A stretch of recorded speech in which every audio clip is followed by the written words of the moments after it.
doing that.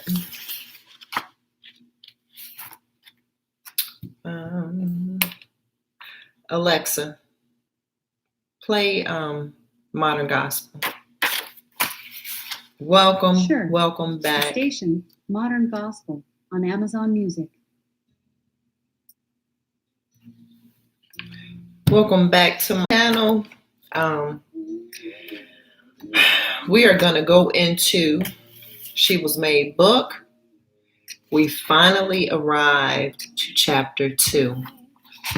So the second chapter of the book talks about, it's titled For the Love of Relationships. For the love of relationships. There are too many people, especially women, who are wanted to be married, who are desperately wanting to be married, and they are just marrying the first person that says, will you marry me? And not really thinking about, not really allowing time to kind of show you, right? You don't know what this person can do. You don't know how this person is. You just know what you just know from the 6 months that you've been with this person. And, don't get me wrong.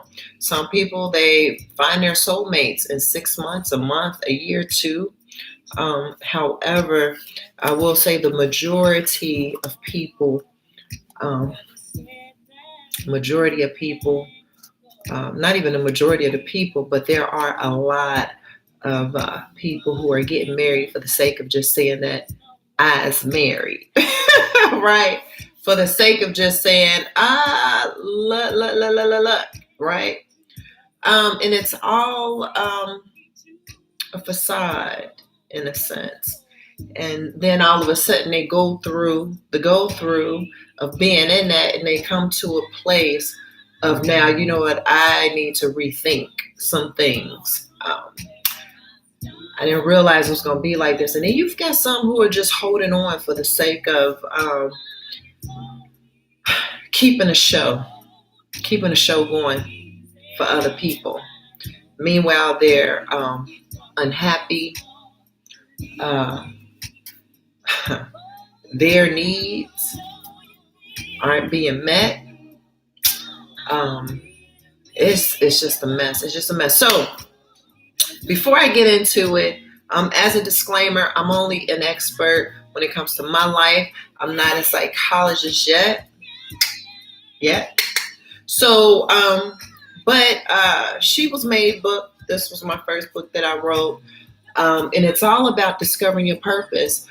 We all have a purpose, a calling on our life. It's just that a lot of us don't know how to discover our purpose. We don't know the signs to look for. We don't know the things to pay attention to. It's all about being aware. Some people are more aware than others. Some people are more conscious than others, and some people just haven't gotten there just yet. Remember, this is a journey, and on our journey, we're learning. And as we're learning, we're growing. And as we're growing, we evolve. We are not who we were 10 years ago. Can I get an amen? All right. Stop. Okay. But no, all jokes aside. So I was going through, I always keep my journal. All right, so rebuilding in the last chapter. So we're going to start on page 10. And as you know, I'm always circling. I circle words that just pop out to me. Remember, one word can change an entire meaning of that sentence. And so I really do believe in gaining clarity, because when we gain clarity, when we gain the knowledge, we then can gain understanding. And there's something about gaining understanding. Once you gain the understanding part of it, you are now able to apply it to your life to see the results, right? So, result driven over here, result driven over here, okay? All right, so page 10. Now, the first word that I said rebuilding, that was something that we learned in the first chapter, part 7. Oh, that was powerful. And it led me, it's something about being dismantled and reassembled, okay? That's a topic right there. That's a speaking topic. But, okay, let me. All right, so the first word that I circled on here was relationship. What is a relationship? So a relationship, it's a connection. It's a connection you have with that person. It's also an association. You may not have a connection with that person, but it's an associate. It's someone that you see. You may not hang out with this person, talk to them on the phone, but it's someone that you know. It's an association. Or it basically means there's some sort of involvement that's taking place with that person. All the while, it's still a relationship. A lot of times people, some people think, or some people don't know that relationships are more than just boyfriend, girlfriend, or husband and wife. Though that's more of it should be a companionship, but for most, it's more of a relationship, right? So when we go to work, we see our colleagues, we see our coworkers. That's a relationship. Our managers, we have a relationship with our managers. We have a relationship with our employees. These are all any sort of involvement that you have with the person. It could be just saying hi to them every day. We may not have a conversation, sit down and talk and have a conversation, but the fact that I see you every day and I always say hi or bye, how you doing? Good morning. It's a relationship because we're getting involved. It's a connection between persons by blood. So this is family members. That's a relationship. Your cousin, your mom, your sister, brother, dad, uncle, or marriage, an emotional. It could be an emotional or other connection between people. And then a sexual involvement, an affair. That's a relationship too. A lot of times people they connect the word relationship to sexual involvement, to the affair. They could make the connection of relationship to marriage, right? To family. And some people don't even consider their family members to be, they don't look at it as a relationship because there's a lot of family members who just don't bother with each other, However, even though you don't bother with your family relationship, as you can see, when we did the first chapter, when we kind of went over the first chapter, I titled part 7, which was the last part to chapter 1. I titled it what the chapter was about. I woke up like this. And so we are going to learn through the journey of, so it's Gina Miller. Gina. So first chapter was all about Maya. This chapter is all about Gina. And we're gonna go through her journey and learn about what is it about Gina and for the love of relationships. What is her story? What did she go through? How did she come out of it? And what was her purpose, right? How did she even discover her purpose? The same way we did Maya. And I'm telling you, each chapter is so different. It brings a greater insight. It brings a greater perspective. And on top of that, it resonates. All right, so sometimes, well, let me just read this quote by Lena Horne. It's not the load that breaks you down. Bag lady, okay? So it's not the load that breaks you down, it's the way you carry it. The bag lady, she's got all of this baggage that's on her. You can see it coming from a mile away. And the reason why you can see it coming from a mile away is because how she's carrying that bag of luggage, the baggage. Sometimes dealing with a man is like a woman's constant struggle with her weight. Struggle. We as women, we're struggling with our weight. I mean, it's a constant thing. It's something that we do. We lose weight in the summertime. We gain all the way back in the wintertime. And next thing you know, we try to lose what we had before, but it's kind of hard to lose it. So we're eating this, we're taking that, we're working it out in the gym every day. You're going up there doing cardio, you're doing all of this stuff. But they say the real work is in the kitchen. It's the food that you eat. But you don't know that until you've gone through all of that stuff and you come to learn that it doesn't matter how many times you go to the gym. You go to the gym 3, 4, 5 times a day, 7 days a week. What the real issue is what it is that you're putting into your body. So sometimes dealing with a man is like a woman's constant struggle with her weight. I circled the word struggle. We pretty much kind of know what struggle means. It's a fight.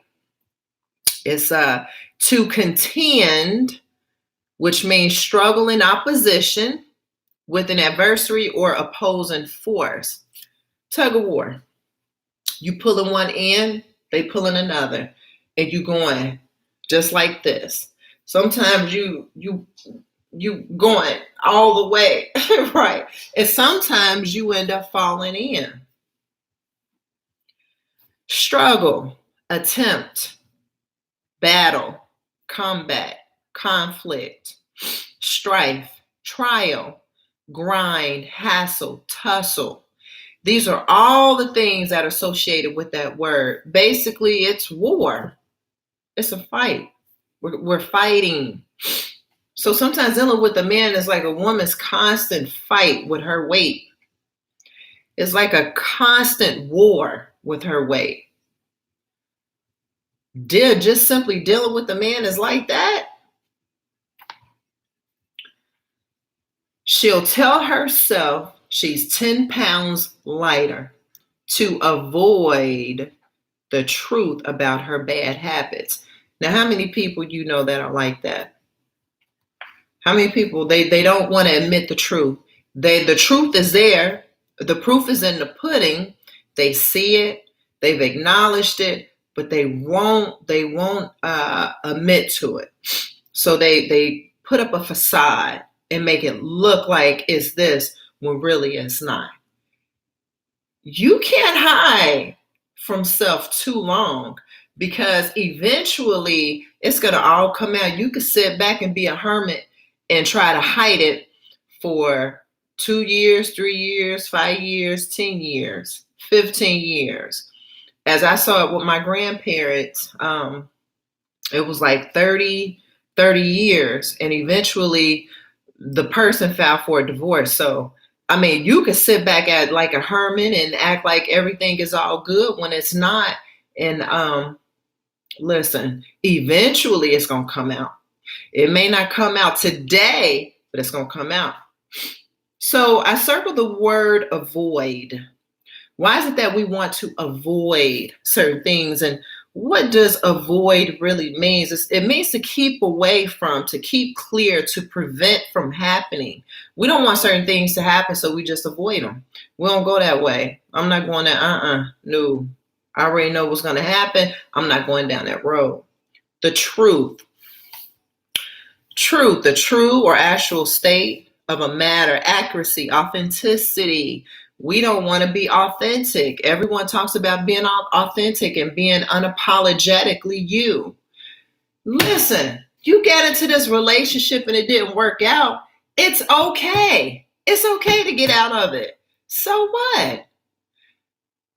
But what makes it bad is knowing that the sugar honey iced tea doesn't taste good, is bad for you, for your health, is giving you all kind of diabetes and stressing you out and all kind of mess, and you stay in it, but you avoid it. You see what I mean? It's a difference. It's a huge difference. It's better that you acknowledge it and get out. Especially if you tried working it out. I'll give you that. You didn't try working it out. Okay. However, after working it out, how many attempts and how many tries do you give yourself to work it out? It takes two people to mingle. It takes two. It always takes two. So a little white lie is harmless, right? I circled the word lie because it's a false statement made with deliberate intent to deceive, an intentional untruth, a falsehood. Now you're being intentional. You lying. See, people can be intentional and lie about some stuff. It don't always have to be true. But at the same time, you are covering, you're being deceiving. But see, the only person you're deceiving is yourself. The only person that you're lying to is yourself. The only person that you're struggling with is yourself. The only person that you're avoiding is you. The only person you're not telling the truth or admitting to the truth is you. You're not hurting nobody but you. At the end of the day, it's you.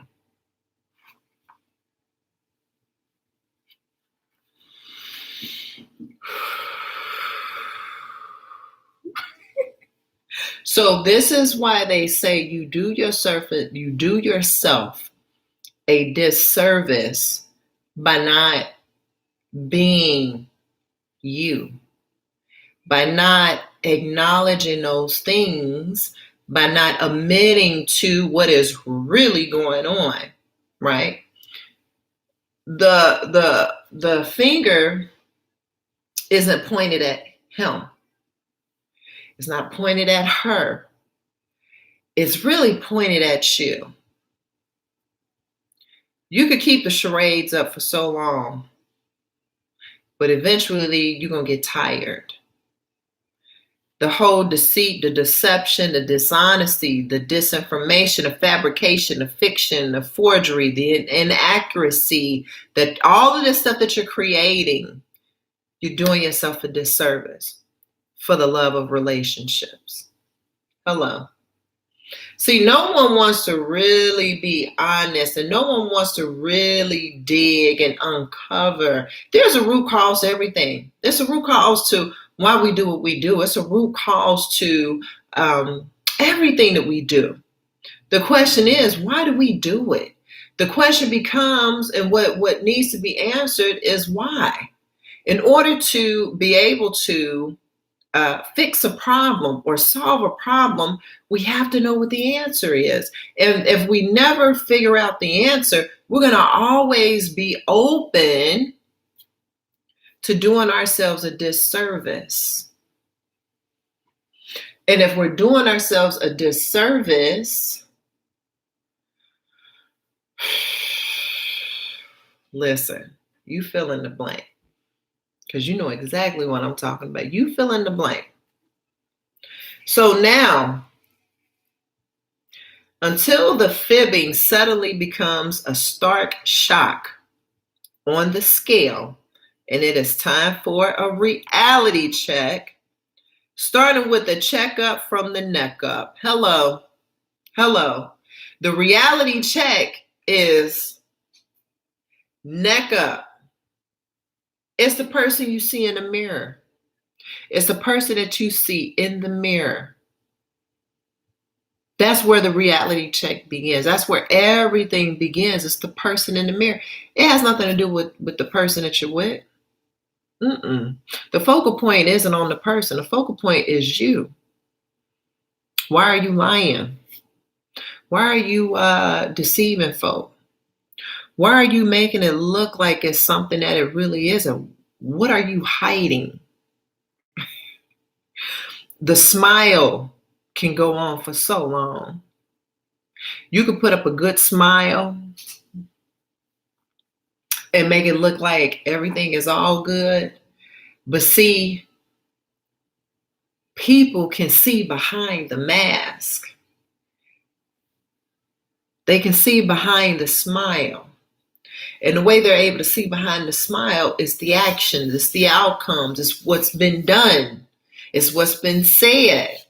That's why you can't hide it. You'd be better off just admitting to the, hey, listen, you know what? I thought that I made a great decision for myself. And, I thought he was a really, really great guy. Not only that, but I was just desperate. I was just desperate in needing and wanting to be able to be married. Some people are, they don't want to be considered, what's the statistic? There are statistics regarding Black women in marriage. There's a lot of Black women. There's a lot of Black women who haven't been married before. And so for that reason, you've got some Black women out here that's trying to not become a statistic. I mean, for the sake of not becoming a statistic, oh no, that ain't me. I'm gonna get married, and now you jumping into something that you don't, that's not even good for you.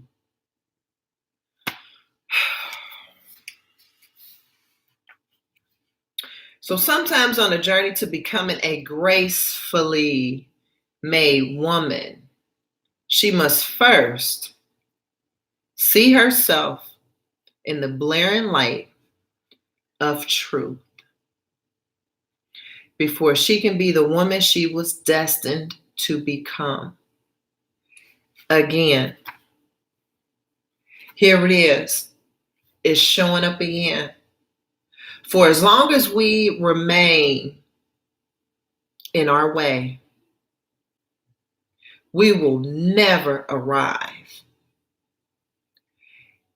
For as long as we remain in our way, we will never arrive.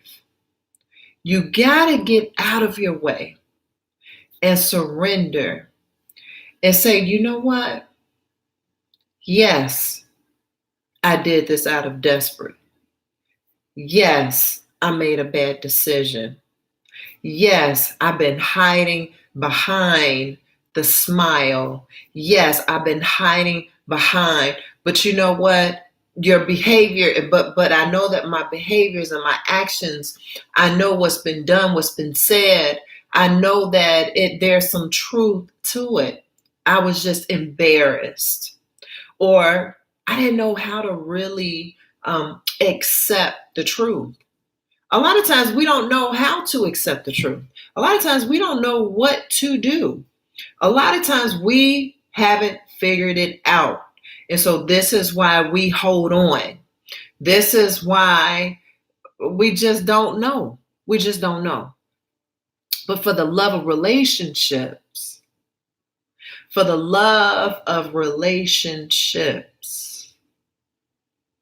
we do ourselves a disservice when we're not being who we are, when we're not being honest about our experience, when we're not being honest about the current relationship and what's really going on.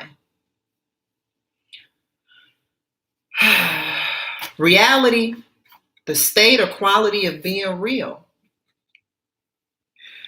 It's the state or quality of being real. No one wants to just be real. Embarrassment, ashamed, made the wrong decision, I done messed up. But see, again, there's something about messing up. There's a reason why we make the bad decisions. There's a reason why we go through mess.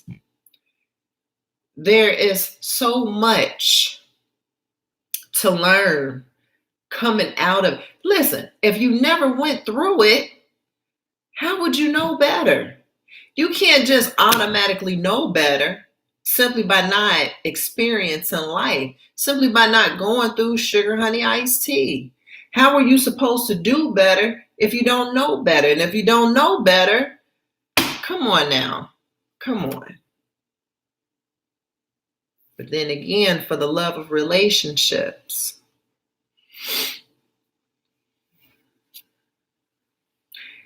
there's an existence, a realism, truth, certainty, validity.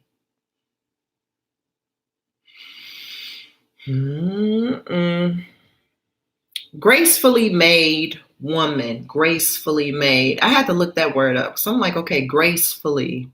What does that really, really, really, really mean?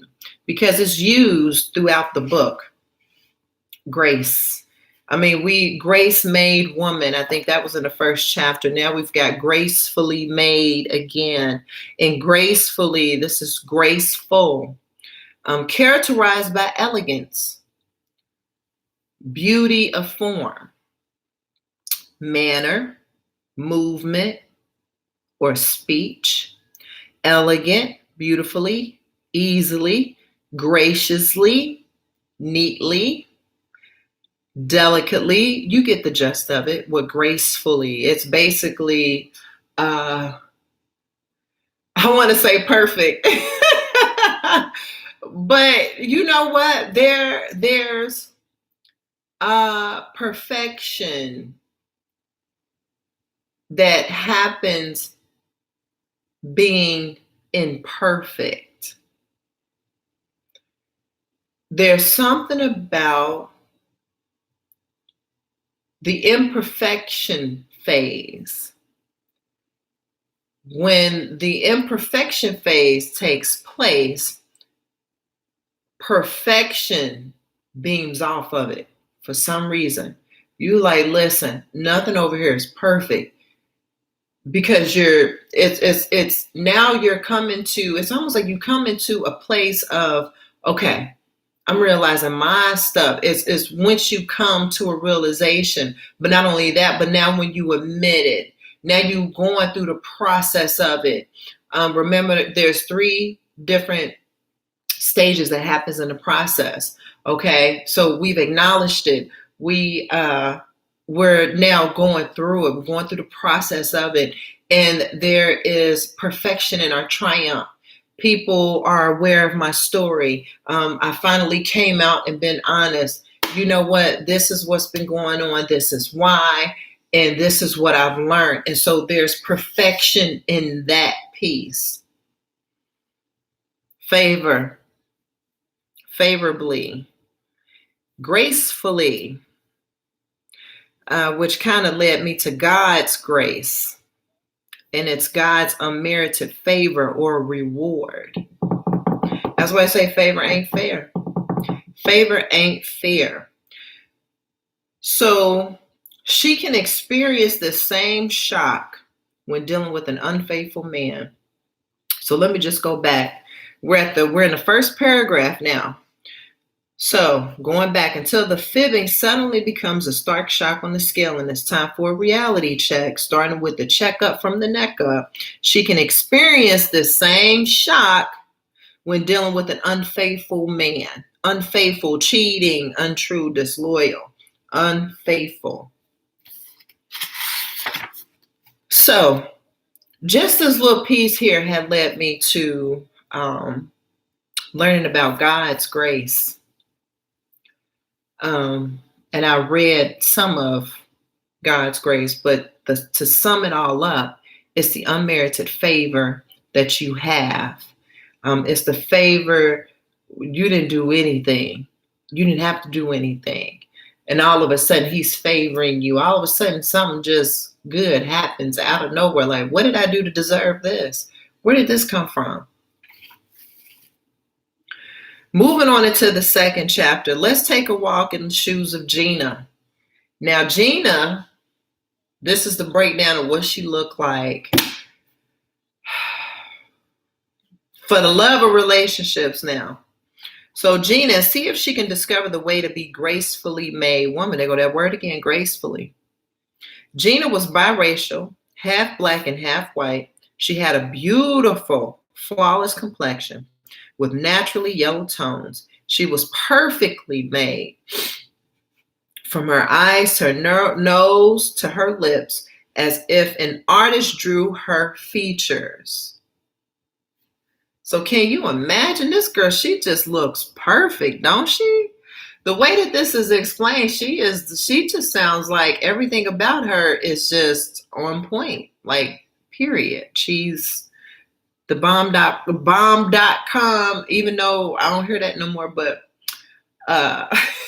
she just sounds like she's just perfect. So Gina's hair was naturally curly, perfect, bouncing curls that stopped at her waist. So this girl has some long hair. She has some long hair. And she stood about 5 feet 6 inches tall and could perfectly fit into the arms of any man. So unlike myself, I'm 5'9". I put on some heels. I'm like 6'2". So the type of man that I will fit perfectly in some arms, he would have to be maybe 6'3" and taller. Basketball. I guess I'm a basketball type of wife. I don't know. But according to what we're reading here, this girl sounds perfect. So she was the perfect catch. At least that's what everyone thought. See, listen. And we're gonna stop. We're gonna leave right there. Let me make sure I put my marker. So again, for the love of relationships, everything that looks good isn't good. They always say everything that glitters isn't gold, or everything that that may look good isn't really good. So here it is. Gina, apparently she's perfect on the outside. I mean, she has the looks on the outside. You probably already know where this is going to go, or probably already kind of have a sense. With me, I mean, I did read the book. However, it almost sounds like we're moving in because at the last it says that's what everybody thought. So that kind of leaves to conclude that although this girl may have had it going on the outside, she had long, pretty hair that came all the way down to her back. It was curly, bouncy curls. She had this beautiful complexion. Everything about her face was perfect, even her waist. She was a perfect size, 5'6". Okay. And again, as I compare my height to her height, she could be with someone that's my height and fit perfectly in their arms. Me, on the other hand, if I got with somebody that was 5'10", 5'11", it'd be kind of hard. I don't know. So I'm gonna leave it there. But for the love of relationships, I think that's a topic in itself that is very, very explainable. And I know you know somebody that is in a relationship for the love of relationships. And then you have some people who just love being loved. And so you constantly see this person in a relationship. They're when things don't work out with this relationship, they go to another one. When things don't work out with this one, they go to another one. It's like, okay. And that's because they just love relationships. There's all kinds of things that we can talk about regarding this topic that comes to mind. For the love of relationships, we out here doing some of the most ridiculous things for the love of relationships. get caught up, especially with social media and getting caught up with the glam of what it looks like. So again, the facade, you know what I mean? Yeah. So we'll leave there. We'll stop there. We hit on some good points. We hit on some good points. I can't wait to get into this whole thing to figure out, okay, what was Gina's problem? Okay, if she looked good and she was the perfect catch, at least that's what everyone thought. So I'm looking forward, even when we read the third paragraph, going down towards the bottom of the page, there's a pattern to everything you do. Some patterns are healthy. Others, well, let's just say they can cost a woman's years in personal growth and self-discovery. Wow. So some patterns are healthy. Others, well, let's just say that they can cost a woman years in personal growth and self-discovery. It comes with the territory. It just comes with the territory. And it's just a matter of, that whole personal growth and self-discovery. Sometimes for the love of relationships, it does take us on the path of learning about who we are. Really, you end up learning so much about you when you're in these dysfunctional type relationships. And we're not even talking about the healthy ones. The healthy ones, they off limit, they good. And even with the healthy ones, you still have to have those conversations, those healthy conversations, those healthy dialogues with one another. Because you got to understand, these are two different people. We're individuals at the end of the day. And, there's going to always be some challenges. However, you got some of these challenges are not even challenges. They're dysfunctional craziness. You know what I mean? Like dysfunctional, crazy. So, such was the case with Gina Miller. She just couldn't fathom how she constantly found herself in an endless string of dead-end relationships with men. It was a trend that was taking its toll in ways she couldn't fathom. Wow. Wow, it was a trend. So she kept running into these dead-end relationships and couldn't figure out why. You look good. Yeah, you beautiful. Sometimes the package is beautiful, but the inside is empty. I don't know. But we're going to find out. So I look forward to digging into this chapter, learning more about Gina, learning about her story when it comes to relationships, why she kept going into these dead-end relationships. Why was this a trend for her? What is going on here, right? So make sure you subscribe. Make sure you like, comment, say something. No, I'm just playing. But continue to use what you have today to empower tomorrow. Understand this, that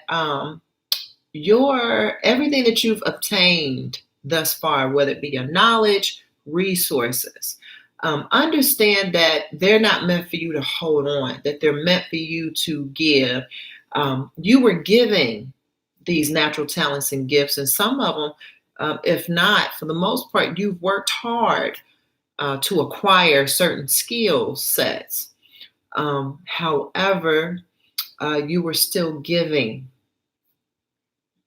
And this is why I say continue to use what you have to empower tomorrow. There's nothing like being in a position to be able to give to someone to help them grow and help them get to the next level. I love you. And, if you know someone that can benefit from this video, please share it. please share. And, my community is open. I'm open to different perspectives. I'm open to really, what do you think? What are your perspectives when it comes to for the love of money, but in this case, for the love of relationships? All right. See you next time.